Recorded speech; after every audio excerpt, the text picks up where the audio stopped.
సాతాను ఎప్పుడు మన అహాన్ని రెచ్చగొడుతుంటాడు, దేవుడు ఎప్పుడు కూడా మన అహాన్ని విరగొడతా ఉంటాడు.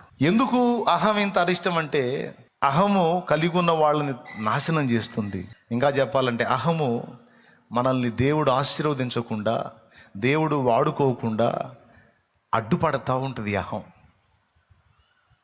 మూడు చెప్పాను. మొట్టమొదటిది ఇది మనల్ని నాశనం చేసిద్ది. రెండవది దేవుడు మనల్ని ఆశీర్వదించకుండా అడ్డుపడిద్ది. మూడవది దేవుడు మనల్ని వాడుకోకుండా కూడా అడ్డుపడిద్ది అహం. ఇందాక చెప్పాను అధికారాన్ని బట్టి అహం అని. ఇప్పుడు జ్ఞానాన్ని బట్టి, బలాన్ని బట్టి, తెలివిని బట్టి అహం మోషే జీవితంలో మనం చూడొచ్చు. ఎవరి జీవితంలో? మోషే జీవితంలో 40 ఏండ్లు నిండా వచ్చినప్పుడు తన సహోదరులను చూడాలని బుద్ధి పుట్టింది సోదరా మోషేకి. ఆ 40 ఏళ్ల ప్రాయములో మోషే ఎలా ఉన్నాడో తెలుసా? ఐగుప్తీయుల సకల విద్యలలో ప్రావీణ్యత కలిగి ఉన్నాడు, ప్రావీణ్యుడై ఉన్నాడు, మాటల యందు నేర్పరి అయి ఉన్నాడు. డైలాగ్ డెలివరీలో కానీ, వ్యవహారంలో కానీ, కార్య దీక్షా దక్షతలో కానీ అన్ని కొలతల్లో ఫస్ట్ క్లాస్లో వచ్చి ఉన్నాడు కుర్రోడు. 40 ఏళ్ళు కోడె తాజులాగా చెరచెరలాడుతున్నాడు, మంచి బలంగా ఉన్నాడు.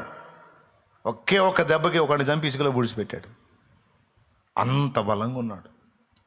బలము, జ్ఞానము, ఆ మాటల యందు నేర్పు, వ్యవహారం, ఇవన్నీ కలిగి ఉన్న మోషే తన జాతిని ఉద్ధరించాలని, తన ప్రజల్ని బయటికి తీసుకొని రావాలని ఆలోచన చేసి ఒక్కడిని చంపాడు. ఇంకా పత్తా లేకుండా పారిపోవాల్సి వచ్చింది. అహం చేసిన కొలువు. ఇక్కడ దేవుడు ఆశించింది ఏంటంటే తన తెలివిని, తన జ్ఞానాన్ని, తన మాటల నేర్పుని, తన ఔన్నత్యాన్ని చూసుకొని విర్రవేగమని దేవుడు కోరుకోవాలా మోషేని. దేవుని ఆశ్రయించి, దేవుని ఎదుట దీన మనస్కులై, దేవుని శక్తితో నింపబడి, దేవుని అధికారంతో నింపబడి, దేవుని ద్వారా, దేవుని బట్టి, దేవుని మూలంగా ఆ ప్రజల్ని బయటికి తీసుకొని రావాలి మోషే అని దేవుడు ఆశిస్తే, మోషే ఆ పని చేయకుండా తన బల ప్రదర్శనను చూపించాడు. దేవునికి అర్థమైపోయింది, అబ్బో ఇంత హీట్గా ఉన్నాడు కుర్రోడు, ఇప్పుడు ఈ కుర్రోడిని ఇలానే పెట్టేశామంటే ఈ కుర్రోడు వాళ్ళని బయటికి తీసుకురావటం సంగతి ఏమో కానీ ఈ కుర్రోడే ఒక దారి అయిపోయేటట్టున్నాడు, కుర్రోడా నువ్వు పక్కకు రా కుర్రోడా అని తీసుకొచ్చాడు పక్కకి. 40 ఏళ్ళు బాల్యము నుండి 40 ఏళ్ల ప్రాయం వరకు తను అభ్యసించిన సకల విద్యలన్నీ నిష్ప్రయోజనమైపోయేటట్టు 40 ఏళ్ళు గొర్రెలు గాపించాడు. తన మాటల నేర్పు పోయింది, తెలివి, జ్ఞానము, వివేకము, చురుకుదనం, కోడెతాసులాగా అదే ఆ తుసుబుసులు అన్నీ పోయినాయి. అవన్నీ పోయి ఇష్యూ అని గొర్రెలను తోలుకోవాల్సి వచ్చింది. దేవునికి స్తోత్రం. కొట్టాడు దెబ్బ, అహం మీద పడిపోయింది. 40 ఏళ్ల కాలం పట్టిందండి, 40 ఏళ్ల తుప్పు వదిలేయడానికి. ఐగుప్తులో 40 ఏళ్ళు ఐగుప్తుని ఎక్కించుకున్నాడు. ఆ ఐగుప్తుని అతనిలో నుండి దొళ్ళగొట్టడానికి మిద్యాను తీసుకెళ్ళి 40 ఏళ్ళు మళ్ళీ అతన్ని గొర్రెలు కాసేదానికి పెట్టి ఆ 40 ఏళ్ళకి ఎక్కిన పైచాన్ని 40 ఏళ్ల కాలానికి దించాడు. మొత్తం 80 వచ్చినాయి. ఇప్పుడు ఇక మాటల నేర్పు లేదు, ఆ తుసుబుస్సు లేదు, కసుబుస్సు లేదు, ఏమి లేదు, అంతా అయిపోయింది. ఆయనే రాసుకున్నాడు కీర్తన, నరుని ఆయుష్కాలం 70 ఏళ్ళు, అధిక బలం ఉంటే 80 ఏళ్ళు, అయినా వాటి ప్రయాసం ఆయాసం దొక్కవని తేల్చాడు. అలాంటి విరక్తిలో ఉన్నప్పుడు ఆయన ప్రత్యక్షమయ్యాడు మండుచున్న పొదలో. అప్పుడు అంటాడు, రమ్ము నా ప్రజలను విడిపించడానికి నేను నిన్ను ఐగుప్తుకు పంపుతాను, నువ్వు పోయి వాళ్ళని తీసుకొని రా అంటాడు. అప్పుడు మోషే ఏమన్నాడండి? 40 ఏళ్ల వయసు అప్పుడేమో దేవుడు చెప్పకుండానే పోయాడు. వినండి, 40 ఏళ్ల వయసు అప్పుడేమో దేవుడు చెప్తే పోయాడా, చెప్పకుండా పోయాడా? మీరు చెప్పండి. మోషే రమ్ము, నేను నిన్ను నా ప్రజలను విడిపించడానికి వాడుకుంటానని దేవుడు చెప్పి పంపించాడా? పిలవకుండానే పరిగెత్తాడు. అప్పుడు ఎప్పుడు 40 ఏళ్ళప్పుడు. ఎందుకంటే బలం బాగుంది, జ్ఞానం బాగుంది, మాటల నేర్పు బాగుంది, అన్నీ సూపరం. ఇప్పుడు 80 వచ్చేసరికి ఏ పరిస్థితికి వచ్చాడో తెలుసా? ఇప్పుడు పొమ్మన్నా బాగుంటున్నాడు. అప్పుడేమో వద్దన్నా పరిగెత్తాడు, ఇప్పుడేమో రమ్ము, నిన్ను ఐగుప్తు రాజైన ఫరో ముందుకు పంపిస్తాను, నువ్వు వానితో మాట్లాడి నా ప్రజలను బయటికి తీసుకొని రావాలి అంటే, ప్రభువా నేను మాట నేర్పరింది గాను, నోటి మాన్యం కలవాడిని, వాళ్ళు రారు అని ఎన్ని వంకలంటే 4 సార్లు వంకలు చెప్తాడు. చివరికి నువ్వు పోతావా లేదని దేవుడే కోప్పడాల్సి వచ్చింది. అంటే 40 ఏళ్ళ ప్రాయములో తుస్సు అన్నాడు కదా, కసుబుస్సు అన్నాడు కదా, ఇదేం ఎఫెక్ట్ అది? బలము, జ్ఞానము, విద్యలు, మాటల నేర్పు, వీటిని బట్టి అహం. అది ఉన్నప్పుడు దేవుడు వాడుకోవడానికి పనికిరాడు. నాకు స్పష్టంగా అర్థమవుతుంది కదా, నేను చెబుతున్నాను కదా. దేన్ని బట్టి కూడా మనం అతిశయపడితే దేవుడు ఊరుకోడు. దేన్ని బట్టి కూడా మనం అహాన్ని ప్రదర్శిస్తే దేవుడు ఊరుకోడు. నీ నీతి, పరిశుద్ధత, జ్ఞానము, మాటల నేర్పు, తెలివి, చురుకుదనం, చాకచక్యం, నీ ఐడియాలజీ, నువ్వు దేన్ని బట్టి విర్రవీగినా దేవుడు ఊరుకోడు. ఖచ్చితంగా నేను విర్రగొట్టి తీరతాడు, అందులో అనుమానమే లేదు. ఎందుకంటే ఆయన వినయము గలవారి యొద్దను, దీన మనస్సు గలవారి యొద్దను మాత్రమే ఉంటాడు.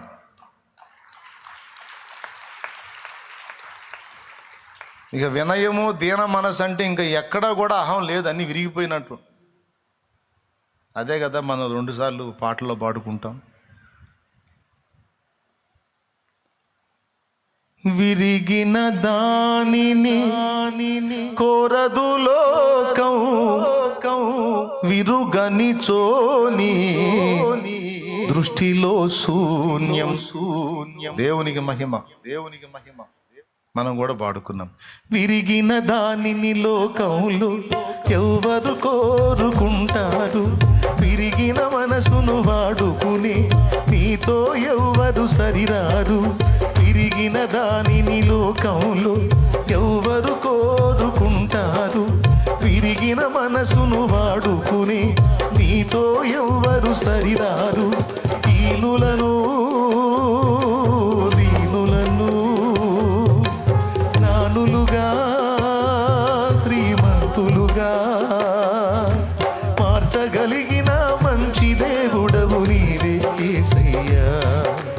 మార్చగలిగిన మంచి దేవుడవు నీవే యేసయ్యా. నీవు లేకపోతే నా బ్రతుకే లేదయ్యా, నువ్వు చేరదీయబోతే నా మనసే చేదయ్యా. లేకపోతే నా బ్రతుకే లేదయ్యా, నువ్వు చేరదీయబోతే నా మనసే చేదయ్యా. దేవునికి మహిమ.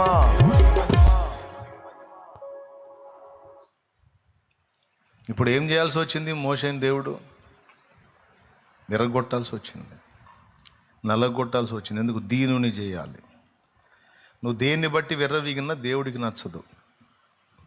నాదేమి లేదయ్యా, నీ కృప, నీ దయ, నీ కృప లేకపోతే నా బతుకే లేదయ్యా, నీ దయ లేకపోతే నా జీవితమే లేదు, నాలో ఏదున్నా అది ఎందుకు పనికిరాదు ప్రభువా, కేవలం నీ కృపే నాయనా, నీ కృపే అన్నాడు.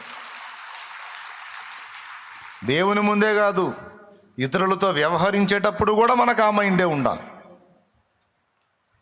నువ్వు ఎప్పుడు నీకంటే ఇతరులు యోగ్యులు అనుకుంటావో అప్పుడు నీవు దీన మనసు గలదానివి, దీన మనసు గలవాడివి. ఏడిశారు వాళ్ళ బొంద, వాళ్ళకి ఏం తెలుసు, వాళ్ళట్ట వీళ్ళిట్ట, అసలు మనం గొప్ప అన్నంత వరకు అది అహమే. ఏదో ఆయన కృప కానీ నాకంటే వాళ్ళు గొప్ప, వీళ్ళు ఎదుటి వాళ్ళే నాకంటే యోగ్యులు గొప్ప. దీనుడు అదే అనుకుంటాడు, దీనురాలు అదే అనుకుంటుంది. అలాంటి వినయము, దీన మనసు గలవారి దగ్గరే నేను ఉంటానని ఆయన చెప్తున్నాడు. మరి ఇప్పుడు దేవుడు నివాసం ఉండాలి. స్తోత్రం. దేవుడు నివాసం ఉండాలంటే ఏమై ఉండాలి? అహంకారులై ఉండకూడదు, దీనులై ఉండాలి. అహం ఉంటే ఊరుకోడు దేవుడు, ఉండలేడు, అహంకారుల దగ్గర ఉండలేడు. మరి ఇప్పుడు ఏం చేయాలి? దేవుడు మన దగ్గర ఉండాలంటే ఏం ఉండకూడదు? అహం ఉండకూడదు. అందుకే రోజు ఎరగదీస్తూ ఉంటాడు అన్నమాట. నా భాషలో చెప్పాలంటే ఎప్పుడు మళ్ళీ అహం మేలుకుంటుంది అప్పుడు దేవుడు చేసే పని ఎరగదీస్తూ ఉంటాడు. ఎరగదీయకపోతే ఉండాది కాదు, ఉండలేడు.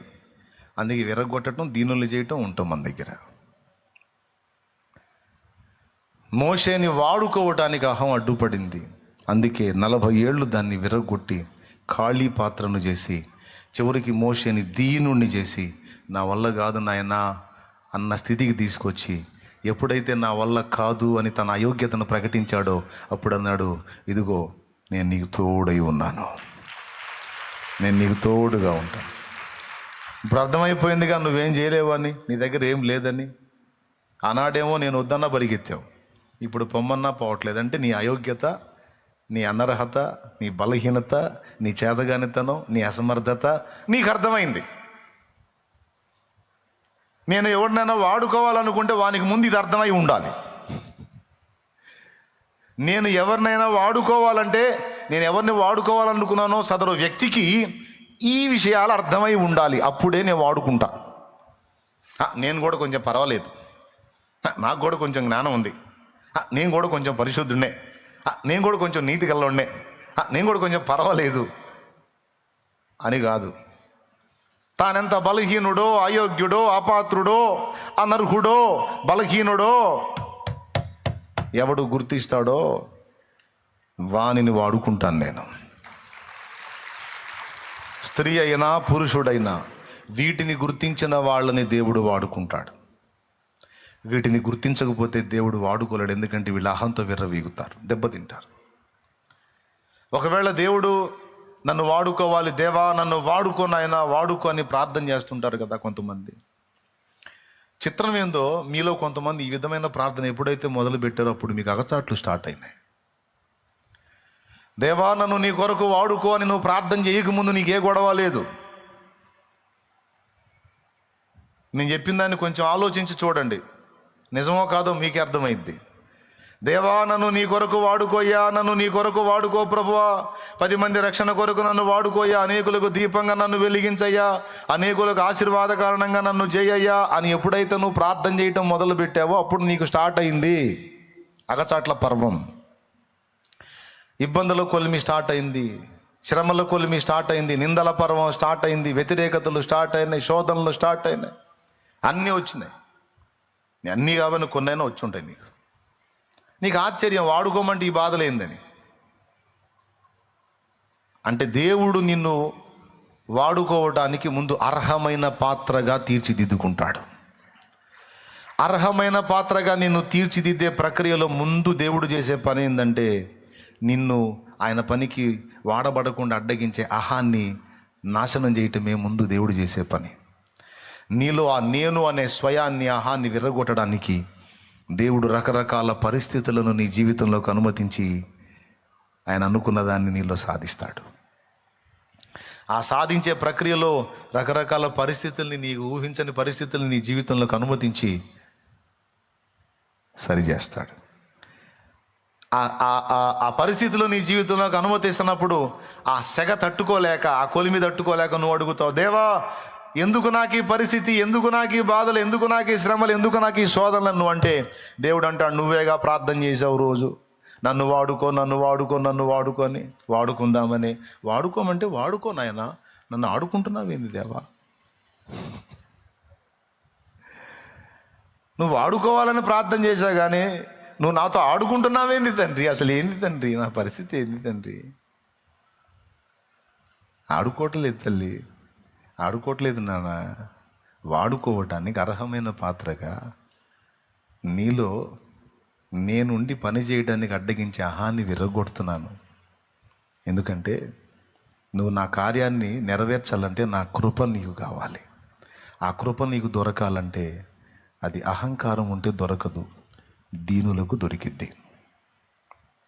ఎవరికి దొరికిద్ది? ఎందుకంటే నేను అహంకారులను ఎదిరిస్తాను, దీనులకు కృప చూపుతాను.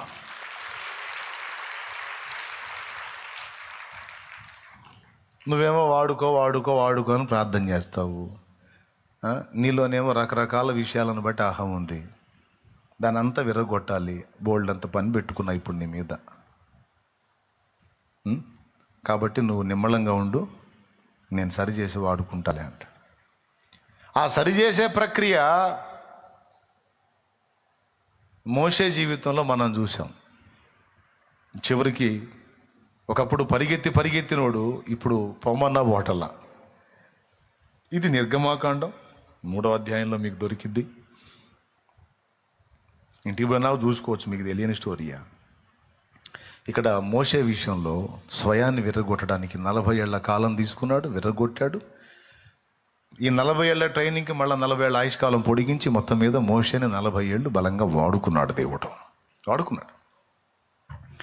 వాడకానికి ముందు అహాన్ని విర్రగొట్టడం అనేది చేశాడు.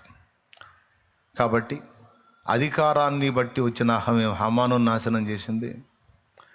బలాన్ని, జ్ఞానాన్ని, విద్యలను, నేర్పుని, మాటల నేర్పుని బట్టి వచ్చిన అహాన్ని మోషేలో విర్రగొట్టి దేవుడు మోషేని వాడుకున్నాడు. సో అహము మనల్ని నాశనం చేస్తుంది. అహము దేవుడు మనల్ని వాడుకోవడానికి అడ్డుపడుతుంది, వాడుకోకుండా అడ్డుపడుతుంది. దేవుడు మనల్ని వాడుకోవాలంటే ఇది విరగాలి.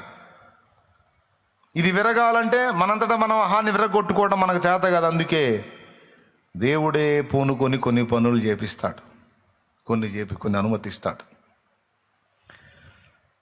కొంతమందికి అసలు తమలో అహం ఉందన్న సంగతే తెలియదు. కొంతమందికి అసలు తమలో అహం ఉందన్న సంగతే తెలియదు. వాళ్ళకు ఏం ఫీలింగ్ ఉంటుందో తెలుసా?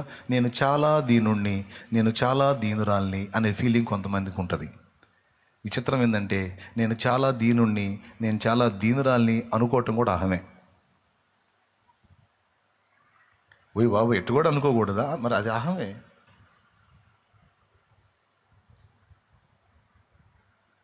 ఈ డైలాగ్ మళ్ళీ మనలో ఉంచుకోవడంగా జనంతో కూడా మాట్లాడదు. ఏమండి, నేను వాళ్ళలాగా వీళ్ళలాగా మిడిసిపడినండి, నాకు చాలా దీన మనసు అండి, చాలా తగ్గింపు అంటే అర్థమైంది. ఈ మాట చెప్తూనే ఏం ప్రదర్శిస్తున్నాడు? దీన మనస్సును గూర్చిన అహం. స్తోత్రం.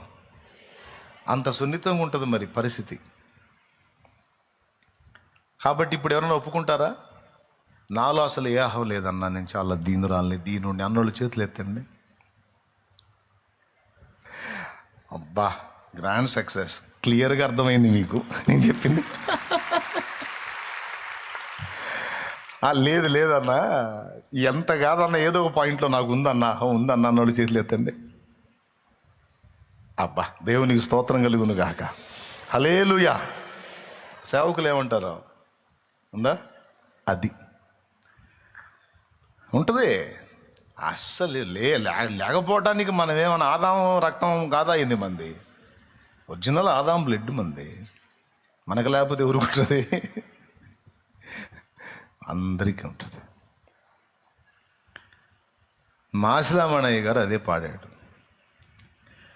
ఆత్మార్పణ చేయకనే ఆశించితి నీ చెలిమి, అహమును ప్రేమించుదునే అరసితి ప్రభుని కలిమి.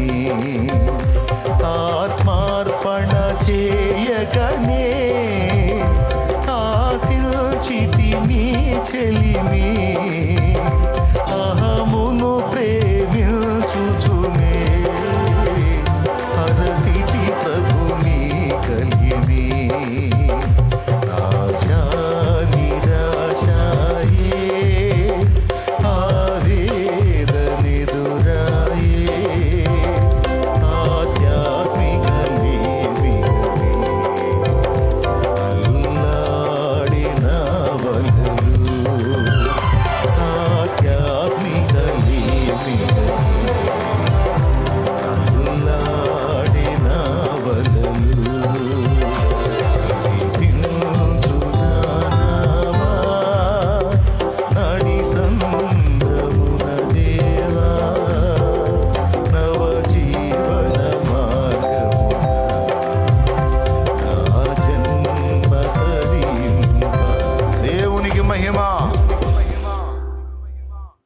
అర్థమైందా? మనల్ని నాశనం చేసేది ఏది?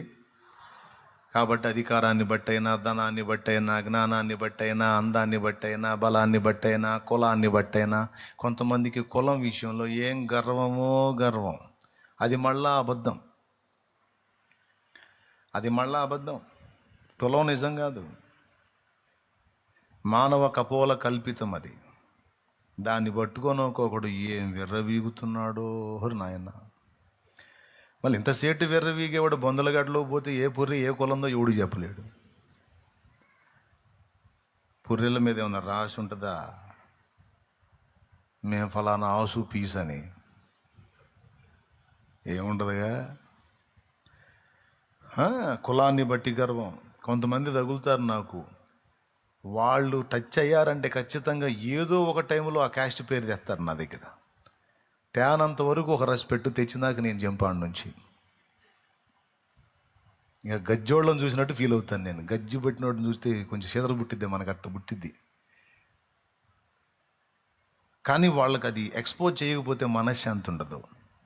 అది కులాన్ని గూర్చిన గర్వం. క్రీస్తు యేసునందున్న వాళ్ళకి దాన్ని గూర్చి కూడా ఉండకూడదు, ఎందుకంటే అది ఒక పచ్చి అబద్ధం. అది అబద్ధానికి జనకుడైన సైతాను కల్పితం. కాబట్టి దాన్ని మనం లక్ష్య పెట్టకూడదు, దానికి మనం ప్రయారిటీ ఇవ్వకూడదు. అర్థమైందా? ధనాన్ని బట్టి కానీ, జ్ఞానాన్ని బట్టి కానీ, బలాన్ని బట్టి కానీ, కులాన్ని బట్టి కానీ, దేనిని బట్టి కూడా మనకు అహము తగదు, అతిశయము తగదు. మన అతిశయం ఒక్కటే. అతిశయించువాడు ప్రభువునందే అతిశయించవలెను, అంతే. క్రీస్తు యేసే మన అతిశయం. అది మీకు తెలియని పాటే ఉంది కాదు కదా, తెలుసు కదా. కాబట్టి మన అతిశయం ప్రభువే. ఇక ఆయన మించి ఇక దేన్ని బట్టి కూడా మన అతిశయం ఉండదు. ఒకవేళ కలిగి ఉన్నావా దాన్ని ఖచ్చితంగా విర్రగొట్టే పని దేవుడు చేస్తాడు. కులాన్ని బట్టి నువ్వు విర్రవీగావంటే కులపోళ్ళి నిన్ను థూ అనేటట్టు చేస్తాడు. ఆ కులాన్ని బట్టి మిడిసిపడవా. బలాన్ని బట్టి విర్రవీగావు అనుకో, నీ బలం ఏ పాటితో నీకు అర్థమయ్యేటట్టు మాయదారు రోగం వచ్చింది. ఆ మాయదారు రోగం నీకు వచ్చినప్పుడు ఇక నువ్వు ఎగిరిపడేది ఏమి ఉండదు. కూర్చున్నా లేచిన హల్లెలూయా హల్లెలూయా హల్లెలూయా హల్లెలూయా అనుకుంటా, స్తోత్రం స్తోత్రం స్తోత్రం అనుకుంటా, అంతే. ధనాన్ని బట్టి విర్రవీగావనుకో, ఏదో గాలి దోలినట్టు దోలి అడ్రస్ లేకుండా పోయిద్ది ఎంతసేపు. దేనిని బట్టి కూడా. ఏబులో ఇది ఉందండి. ఏబు తన నీతి చాలా పెరిగిపోయింది. ఎంత డేరుగా అన్నాడంటే, దేవుని దగ్గరికి నేను పోవాల్సి వస్తే రాజు వలె పోతా ఆయన దగ్గరికి అన్నాడు. సభలోకి రాజు పోయేటప్పుడు తల దించుకొని పోతాడా, తల ఎత్తుకొని పోతాడా? తల ఎత్తుకొని చుట్టూ చూసుకుంటా అలా స్ట్రైట్గా చూసుకుంటూ వెళ్తాడు. నేను దేవుని ముందుకెళ్తే ఇలా పోతా, ఎందుకంటే నాలో ఏ తప్పు లేదు, ఏ పాపము లేదు, ఏ లోపం లేదు. నేను అన్ని విషయాల్లో పర్ఫెక్ట్గా ఉన్నా. ఆయన ఏ నీతి నియమాలు చెప్పాడో అవన్నీ నేను పక్కా ఫాలో అవుతున్నా అని ఆయన అంతరంగములో తన నీతిని బట్టి, స్వనీతిని బట్టి విర్రవీగాడు. అది పక్క మనకు దొరికింది చదివితే ఏబు గ్రంథం. ఏబు నీతిమంతుడు, భక్తిపరుడు, యథార్థవంతుడు, యెహోవా యందు భయభక్తులు కలిగి చెడుతనం విసర్జించినవాడు, అన్నీ ఓకే.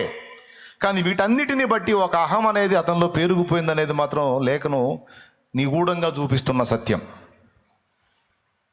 అంటే భక్తిని బట్టి కూడా గర్వం వచ్చిద్దా? వచ్చిద్ది అని గ్రంథం చెప్తుంది. దాని పేరు భక్తి గర్వం.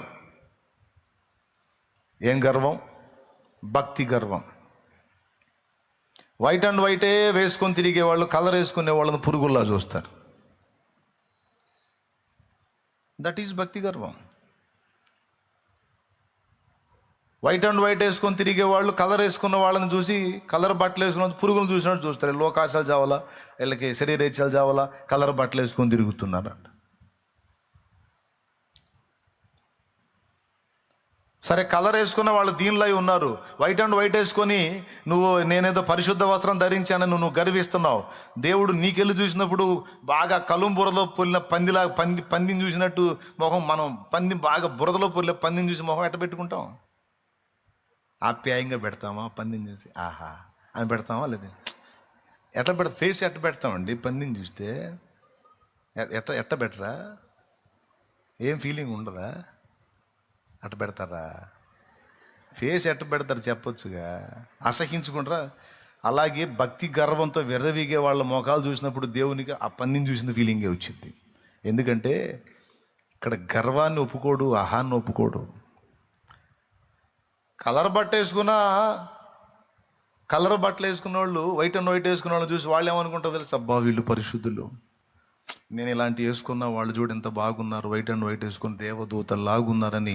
వాళ్ళేమో వీళ్ళని చూసి వీళ్ళు మాకంటే యోగ్యులు, నీతిమంతులు, పరిశుద్ధులు, భక్తిపరులని వాళ్ళు తమను తాము తగ్గించుకొని దీనులుగా ఉంటే వాళ్ళ వైపేమో దేవుడు ఆకర్షణగా చూస్తాడు.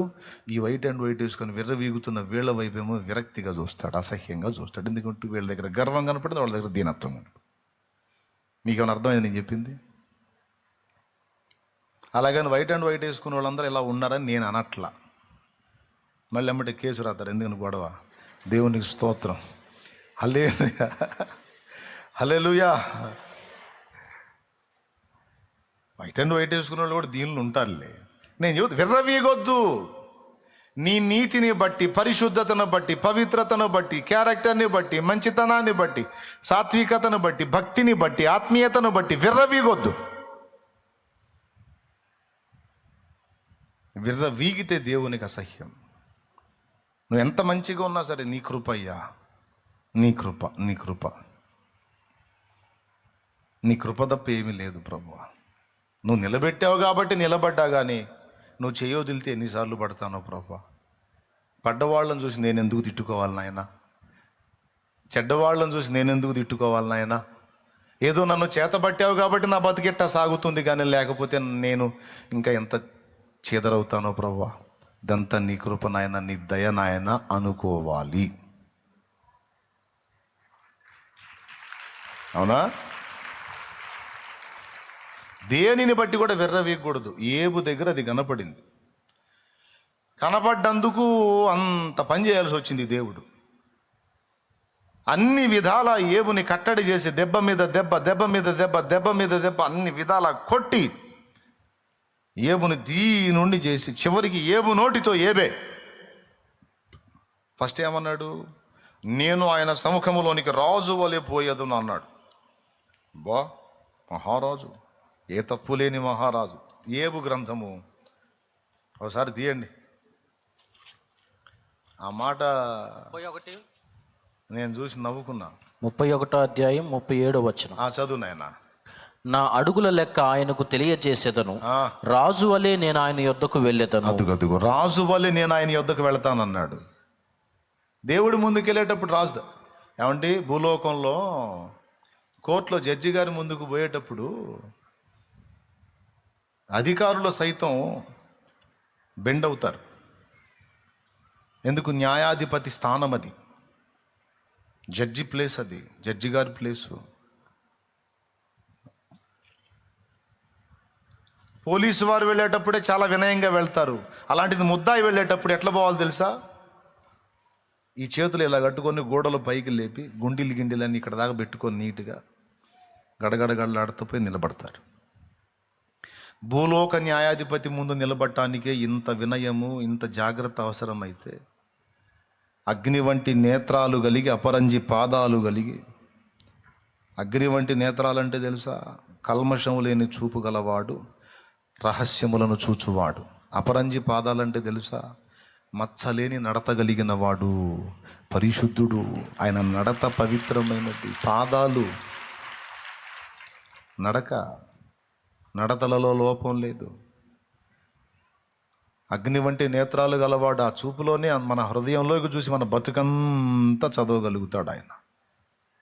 ఎవరు ఆరోపించాల్సిన అవసరంలా, చదివేస్తాడు అలాగా. అగ్ని వంటి నేత్రాలు.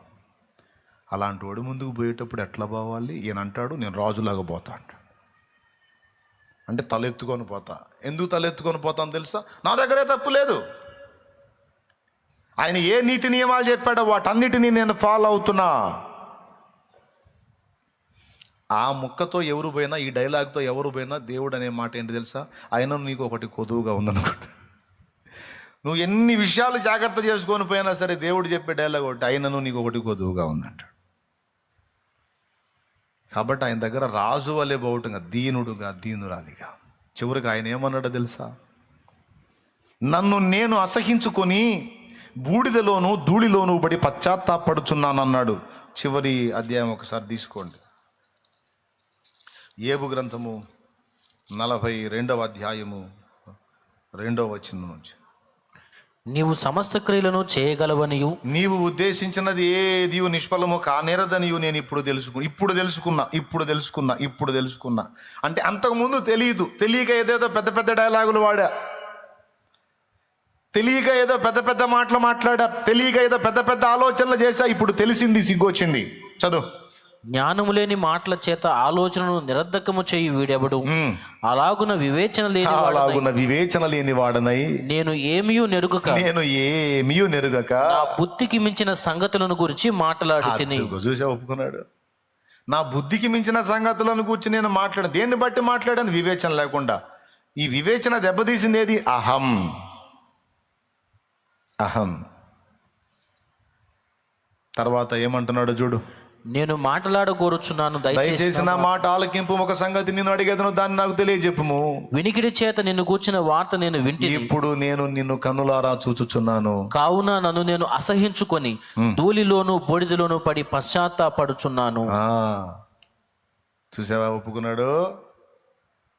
అప్పుడు దేవుడు అన్నాడు, నా సేవకుడైన యోబు పలికినట్లు మీరు నన్ను గూర్చి యుక్తమైనది పలుకలేదు గనుక. యుక్తమైన మాట, ఇన్ని మాటల్లో 42 అధ్యాయాల్లో యుక్తమైన మాటను పట్టుకున్నాడు దేవుడు. ఇదమ్మా డైలాగ్, ఇదమ్మా ఉండాల్సింది. ఏంటమ్మా ఉండాల్సింది? నేను అంత మంచివాడిని, నేను ఎంత మంచివాడిని, విధవరాలికి న్యాయం చేశాను, దిక్కులేని వారికి ఆశ్రయంగా ఉన్నాను, దుర్మార్గుల దవడ మీద కొట్టి దీనులకు వాళ్ళకి ఇప్పించాను, వస్త్రహీనులకు వస్త్రం ఇచ్చాను, పొరుగువాని భార్యను ఆశించలేదు, నేను అంత మంచివాడిని, ఇంత మంచివాడిని అని. నిజంగా అన్నీ మంచియే, దేవుడు మెచ్చేవే, అవన్నీ గొప్పవే. కానీ వాటిని బట్టి ఆయన ఓన్గా అహం ఫీల్ అవ్వద్దు. ఇవన్నీ నువ్వు కలిగి ఉన్నావు, చేయగలిగావు అంటే అది దేవుని కృప. అవన్నీ ఏంటండి? దేవుని కృప. ఆ కృప లేకపోతే, ఆ దయ దేవుడు చూపకపోతే, ఆ బలాన్ని దేవుడు నీకు ఇవ్వకపోతే నీ వల్ల కాదు.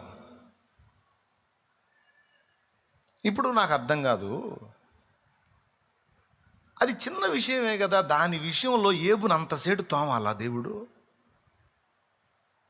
ఇప్పుడు అది వ్యభిచారం కాదే, దొంగతనం కాదే, నరహత్య కాదే, ఇంకొకటి కాదే, ఏదో నేను పర్వాలేదులే అనుకున్నాడు. ఏమయ్యా అది పెద్ద నేరమా? మీరు చెప్పండి. ఏమయ్యా ఏదో నేను కొంచెం పర్వాలేదు శబాష్ అనుకున్నాడు, అది నేరమా? అంటే ముందు చెప్పిన అన్ని పాపాలకు అడిగి పెద్ద నేరం అది. అందుకే అంత సీరియస్గా తీసుకున్నాడు దేవుడు. ఎందుకంటే తన స్వనీతి మీద ఆధారపడేవాడు దేవుని నీతి ఉన్న క్రీస్తు నెరగడు. క్రీస్తు నెరగనివాడు, కృపను ఆశ్రయించనివాడు రక్షణ పొందలేడు. రక్షణ పొందాలంటే కృపను ఆశ్రయించాలి. కృపా సత్యములు ఎవరిలో దొరికినాయి? క్రీస్తులో దొరికినాయి. కృపను పక్కన పెట్టి తన యోగ్యతను చాటుకున్నవాడు క్రీస్తులో నుండి తొలగిపోయి ఉన్నాడు. అప్పుడు ఎందులోంచి తొలగిపోయాడు? రక్షణలోంచి తొలగిపోయాడు. ఎంత డేంజరో చూడండి. అందుకే స్వనీతి మీద ఆధారపడ్డ ఇశ్రాయేలు గురించి రోమాపత్రికలో అంటాడు, ఇశ్రాయేలు దేవుని విషయంలో ఆసక్తి గలవారిని నేను వారిని గూర్చి సాక్ష్యం ఇచ్చుచున్నాను, అయినను వారి ఆసక్తి జ్ఞానానుసారమైనది కాదు. వారు దేవుని నీతిని ఎరుగక తమ స్వనీతిని స్థాపింపబూనుకొనుచు దేవుని నీతికి లోబడలేదు. ఇంతకీ దేవుని నీతి ఏమిటో తెలుసా? క్రీస్తే దేవుని నీతి. మిగిలిన పాపాలన్నిటికంటే ప్రమాదకరమైన పాపం స్వనీతి, అహం. అందుకే దేవుడు అంత జోక్యం చేసుకోవాల్సి వచ్చింది. యోబుకు పట్టిన తుప్పంతా దొళ్ళగొట్టాల్సి వచ్చింది. యోబుని దీనుణ్ణి చేయాల్సి వచ్చింది. ఏబు బతుకేంటో ఏబుకు అర్థమయ్యేటట్టు చేయాల్సి వచ్చింది. చివరికి ఏబు ఒప్పుకునేటట్టు చేసి, ఏబు ఒప్పుకొని పశ్చాత్తాపడి ధూళిలో బూడిదలో పడి, నేనేందో నాకు అర్థమైపోయినాను, నేనే కొట్టుకుంటున్నా, వివేచన లేక నా బుద్ధికి మించిన సంగతులు మాట్లాడాను, నేను ఫుల్ తేడా అని ఎప్పుడైతే తాను అనుకున్నాడో అప్పుడు తిరిగి ఏబును రెండంతలుగా ఆయన ఆశీర్వదించనని రాస్తుంది. బిడ్డలారా గుర్తుపెట్టుకోండి, మొదటిది ఏం చెప్పాను? అహం మనల్ని నాశనం చేస్తుంది. రెండోది ఏం చెప్పాను? అహం మనం దేవుడు వాడుకోవటానికి పనికి రాకుండా చేస్తుంది. అవునా? మరి దేవుడు మనల్ని వాడుకోవాలంటే ఏం విరగొట్టాలి? అహాన్ని విరగొట్టాలి. అందుకే ఈరోజు మనల్ని అలా విరగొట్టి నల్లగొట్టి సరి చేయడానికి అన్ని బాధలు రప్పిస్తున్నాడు. అది విషయం. అంతేగాని నీ మీద పగబట్టి కాదు, కక్ష బట్టి కాదు. నీకు ఆయనకి ఏం కక్ష? నువ్వు కూతురివి, ఆయన తండ్రి, నువ్వు కొడుకువి, ఆయన తండ్రి, నీకు ఆయనకి మధ్య కక్ష ఏముంది? మరి ఎందుకు ఈ ఇబ్బందులన్నీ అంటే, నీలో విరగాల్సినవి కొన్ని ఉన్నాయి, విరగొట్టడానికి. అవి విరిగిన నాడు నీకు ఉండమన్నా ఉండదు ఈ శోధనలో. అవి విరిగిన నాడు రెండంతలుగా తిరిగి నీవు ఆశీర్వదించబడతావు. అర్థమైందా?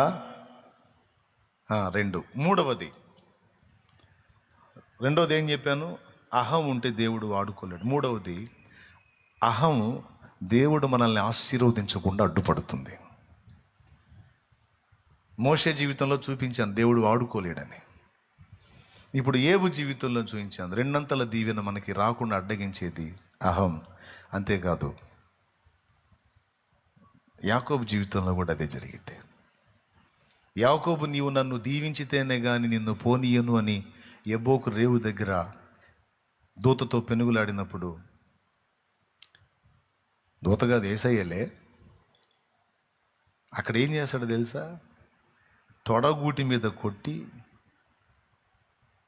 యాకోబును అవిటివాడిని చేసి అప్పుడు ఆశీర్వదిస్తాడు. ఆశీర్వదించడానికి ముందు యాకోబుని కొట్టాడు, తొడగూటి మీద కొట్టాడు, యాకోబుని బలహీనుణ్ణి చేశాడు. అంటే అంతకుముందు యాకోబులో ఏదో లోపం ఉంది. ఆ లోపము దేవుడు నిజముగా యాకోబును ఆశీర్వదించడానికి అడ్డుపడుతుంది. దాని మీద కొట్టాడు దెబ్బ.